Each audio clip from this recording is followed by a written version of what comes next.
Philbert, bitawan mo nga ako. Ano man ginagawa mo dito? Nag-usap na tayo ah. Bakit? Ano ba masama kung dumalaw ako sa kaibigan? Kaibigan ko si Janice. May sakit siya. Oh, anong problema mo doon? Alam mo, makinig ka nga sa akin na kaibigan ko siya at wala kang pakialam kung mabait ako sa kanya. Dayan, please. Pumayag na ako sa gusto mo. Ano ba bang gusto mo sa akin? Salamat, Philbert. Yun naman yung gusto kong marinig eh. Alam mo, willing na akong i-share ka kay Janice. I have a good friend na. I also have a good lover. What else can I ask for? What? Tay.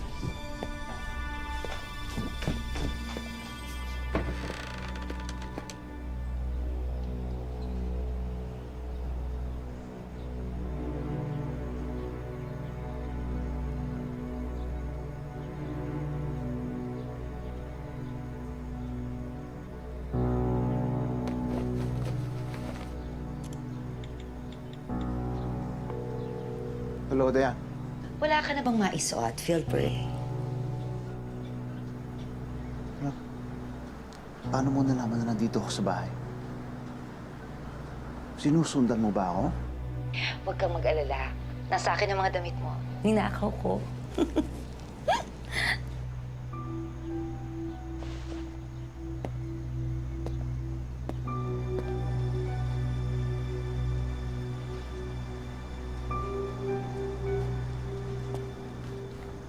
Paano ka nakapasok dito?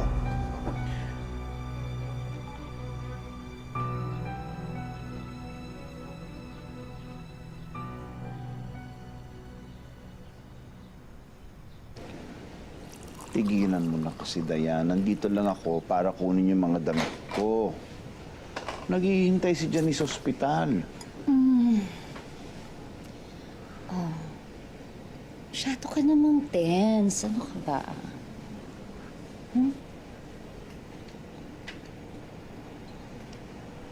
Dati na natin ginagawa to, di ba? Bakit parang biglang nag-iinarte ka, ha? Tigilan na natin ito, Dayan. Hindi, Philbert. Ikaw ang tumigil. Maglulukuhan pa ba tayo, ha? Alam kong alam mo na kailangan natin ng isa't isa. Mahal natin ang isa't isa, Philbert. Pare, sanay naman ako sa karinya brutal na relasyon nating dalawa.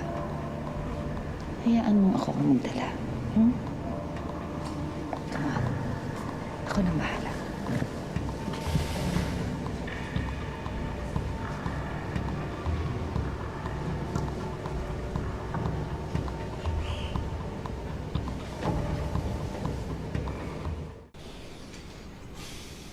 I have to go.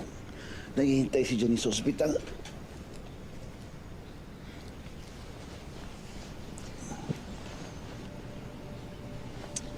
Kailangan kita, Philbert. Katulad ni Janice. Kailangan ko rin ang tulong mo. Dayan. Buntis ako. Buntis din ako. Kailangan kita sa tabi ko.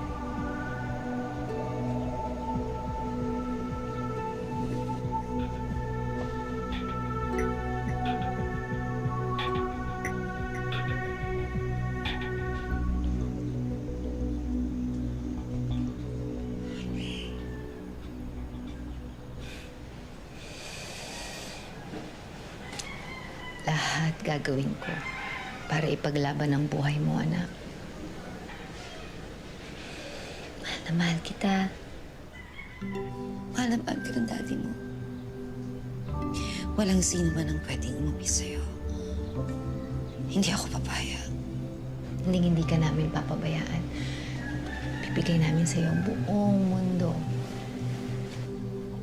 Ngayon pa lang sinisiguro ko na ang bukas para sa ating tatlo. Dapat tayong tatlo lang. Walang iba. Dapat matanggal ang sagapan. Kung pinili ni Philbert si Janice dahil ito ay nabuntis, paano paano naman ngayon si Dayan nabuntis na rin? Sino na ang pipiliin ni Philbert? Grabe yung traffic na yan. Sakit pa rin ang likod ko. Gutom na ako. O sige, magluluto muna ako, ha? Ay, hindi na. Sige na. Ako na magluto. Magpahinga ka na, ha? Hindi na. Ikaw, pawis ka na nga eh. Ulungan mo na lang ako mamaya, ha? Palit ka na.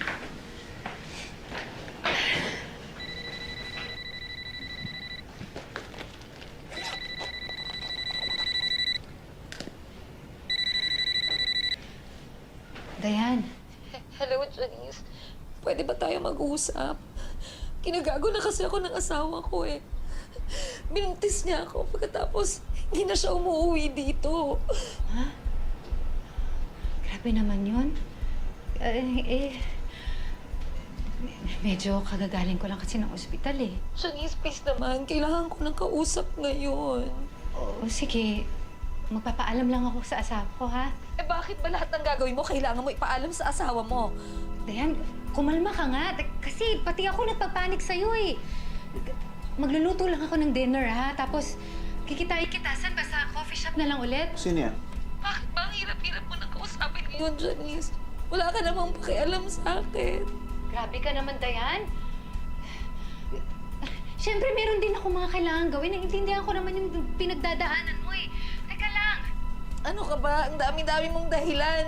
Dayan, ano ba mga pinagsasasabi mo? Kumalma ka nga. Hello? Tigilan mo na kami ng asawa ko! Gusto na namin manahimik!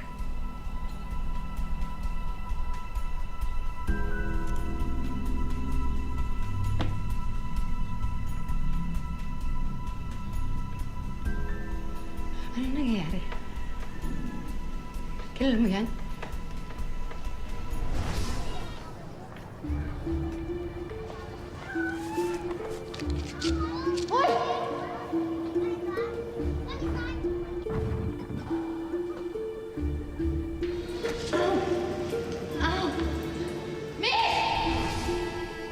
Philbert!